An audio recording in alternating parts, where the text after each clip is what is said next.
سلام كم يتمسك كبرى سمعتنا بهرميني ميديا نلوم ربع كل تتقم تستدلوا حتى صبانا وزينات تاسع بنا خنا غربالكم هنا نمكتالكم من عدمنا بقندن بطاطم كنفلم إسرائيل بلبنان تكايد زلا مدرو سرحيتات نشودن صلو خم زحدر أزاز سراوي شودن كمون حدش حلف مكل خلط هاجر مايكل كلاسون مقلاسوم أبي يونيفرسيتاتن كوليجاتن ممهران قال درجان مخان كمهار زدلي عمل كتب بقصر موسخم መንግስቲ ፊንላንድ ንሓደ ካብቲ ቀንዲ ዕላማታት ኣጀንዳ ፖሊሲኡ ማለት ኣብ መንግስታዊ ቁጠባ ዘሎ ሕፅረት ክሳብ 2027 ናብ 1 ሚእታዊት ካብ ሓፈሻዊ ውሽጣዊ ፍርያት ምግታእ ዝብል ዕላማ ከም ዝገደፎ ምግላጹም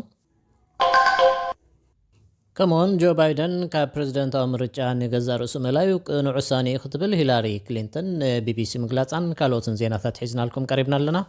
ንምክትታልኩም ደጊምና እናዓደምና ሕጂ ብቐጥታ ናብ ዝርዝራቶም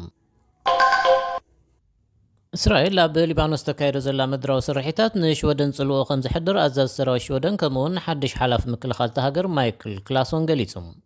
بمخنيات سرحيت إسرائيل كما تزخيل سبا وكلولاو مزبع نقدن سدتن نشودن بقالو تاخد صولا خم زخيلن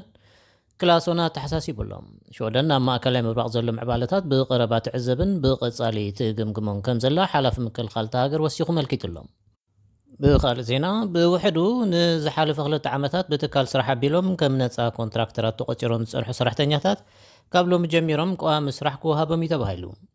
بمسارت كاب كلتشان عسران كلتن جميرو اب زصن حدش حقي حالو اسرح حجي اب قبري زوعل زل حقي بغزياو الناس سرح زو قصرو بيزنسات حدا خابتهم بزعبا ز حدش حقي شغله حديرهم زلو عودتاتهم وانا كايد سرح تكال سرح يونيك ريسيربا بيتر اوندن نتوم بمجد بيزنسو علزاتو سبات زي حجي زي مرقا سرح كوسخي خيلو كبل شغلو قليت لهم أب يونيفرسيتاتن كوليجاتن ممهران كلا درجان مخان كمهارو زدليو عمل كتي بقصر موسخم أقل كلو زينا ريدي شودن سبسيبا يكون نبر هاجراو تكال تمرتي سكول فيركت دحري 10 عامتات جنا ناي أستات 14 شح بقعة ممهران حسرت كلا درجة قصة مخانو يزقلت أب كالاي درجة أبيات التمرتي كسر ريحي كبل كلخو بزح حسابات إذا كوخد بيديو أم زبلوني مخنياتو بزح حسابات نخلاي درجات تمرتي بزح قرقر زمالوها هو جيرميم زي ذكرو تبل أبيو تبري تركب سلطاني ممر فلورا أوستراند መንግስቲ ፊንላንድ ሓደ ካብቲ ቀንዲ ዕላማታት ኣጀንድኡ ማለት ኣብ መንግስታዊ ቁጠባ ዘሎ ሕፅረት ክሳብ 2027 ናብ 1 ሚእታዊት ካብ ሓፈሻዊ ውሽጣዊ ፍርያት ምግታእ ዝብል ዕላምኡ ከም ዝገደፎ ሚኒስተር ፋይናንስ ራካ ፑራ ዝሓለፈ ሓሙስ ኣብ ዝሃበቶ መግለፂ ሓቢራ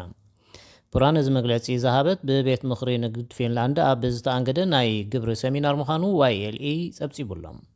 እቲ ዕላማ ኣብ እዋን ምቋም ልፍንቲ ተታሒዙ ምንባሩ ካብ ሽዑ ጀሚሩ ግን تقطباو خناتات ኣብ ጽድያ 2023 ካብ ትጽቢት ዝተገብረሉ ንላዕሊ ኣጸጋሙ ኮይኑ መቕጻሉ ገሊጽ ኣላ ሚኒስተር ፋይናንስ ዝሓለፈ ሰሙን ሓድሽ ቁጠባው ትንበዩ ቀሚጡሎም ኣብ ምእታዊ ምርጫ እቲ ሕፅረት ናብ 1 ሚእታዊት ንምውራድ ናይ ኣስታት 4 ቢልዮን ዩሮ ተወሳኺ ምቁጣብ ከም ዘድሊ ድማ ግምቱ ቀሚጡሎም ትንበያ ከም ዘመልክቶ እቲ ደፊሲት ኣብ 2024 3.7 ሚእታዊት ኣብ 2025 3.2 ሚእታዊት ኣብ 2026 2.6 ሚእታዊት ኣብ 2027 ድማ 2.3 ሚእታዊት ኮይኑ ክቕጽል እዩ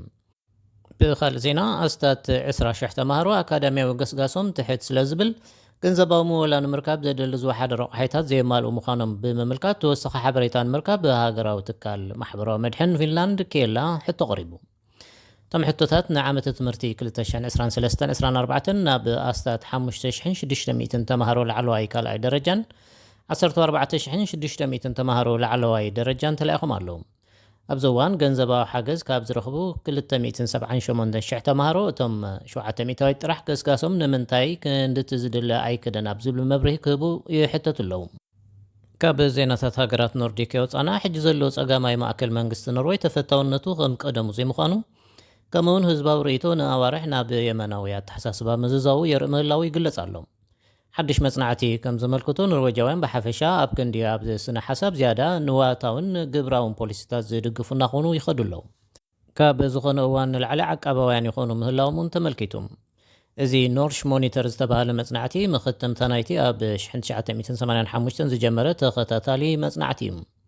زمصنعتي الرأياتات كبرتات النرويجيان بخمي كم زمعبلو تخطاتيلو لهم እናበረኸ ዝመፀ ሃብቲ ኖርዌይ ኣብዚ ተራ ከም ዝነበሮ ንጹር እዩ። ነታ ቀዲሞ ኣብ መንጎ ኖርዌጃውያን ዘሎ ፋይናንሳዊ ጋግ ከጽብብ ዝስዕር ዝነበረ ስነ ሓሳቡን ቀይርዎ እዩ። ኣብ ክንዱ ኣብ ኖርዌይ ኣዝዩ ሃብታም ወይ ድኻ ሰብ ክህሉ የብሉን ዝብል ሓሳብ ልዑል ግብሪ ብምፅዓን ማሕበራዊ ፍልልያት ምንካይ ብሰፊሑ ተቐባልነት ረኺቡ ጸኒሑ እዩ። ጋዜጣ ዳገን ስኔሪንግስሊቭ እቲ መጽናዕቲ ዝሓለፈ ሰሙን ድሕሪ ምዝርግሑ ነገራት ክሳብ ክንደይ ከም ዝተቐየሩ ዘንጸባርቕ ምዃኑ ሓቢር ኣላ። እቶም ማሕበራዊ ዴሞክራሲያዊ ድሕነት ሃገር ንምዕቃብ ልዑል ግብሪ ኣድላይ ኢሎም ዝኣምኑ ካብ 72 ሚእታዊት ናብ 65 ሚእታዊት ምውራዱ ድማ ነዚ ዘመልክት እዩ ተባሂሉሎም። ምስ ሃርሜኒ ሚድያ ከም ዘለኹም ክቡራት ሰማዕትና ኣብ መወዳእታ ሂላሪ ክሊንተን ጆ ባይደን ኣብ መጀመርታ ናይዚ ዓመት ኣንጻር ዶናልድ ትራምፕ ዝገበሮ ብዙሕ ብቕዓት ዘይተረኣየሉ ቅጥዕ ብምዝካር ካብ ፕረዚደንታዊ ምርጫ ኣሜሪካ ነብሱ ምእላዊ ቁኑዕ ውሳነ ምንባሩ ንቢቢሲ መደብ ሬድዮ ፒ4 ቱደይ ገሊጻ። ሰልፊ ዴሞክራትስ ንደገፍቲ ትራምፕ ቁጠባዊ ስክፍታታቶም ንምፍታሕ እንታይ ይገብሩ ከም ዘለዎ ኣብ ምሕባር ውፅኢታዊ ከም ዘይነበሩ ኣመልኪታ። ኣብ 2016 ሚኒስተር ጉዳያት ወፃኢ ኣሜሪካ ዝነበረት ሂላሪ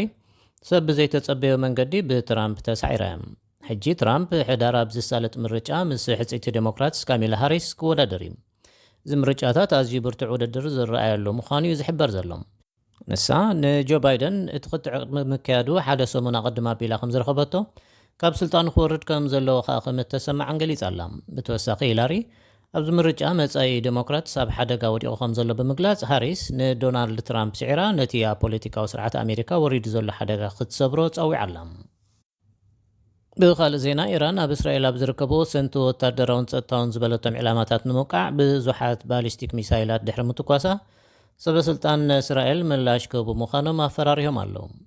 ኢራን እቲ መጥቃዕቲ ኣብ ልዕሊ ቃዛን ሊባኖስን ዝተፈጸመ መጥቃዕቲ ከምኡውን ኣብ ቀረባ እዋን ኣብ ልዕሊ መራሕቲ ሓማስ ሕዝቦላህን እስላማዊ ሓለዋ ሰውራን ዝተፈጸመ ቅትለት ምላሽ ንምሃብ ከም ዝኾነ ገሊጻ ኣላ።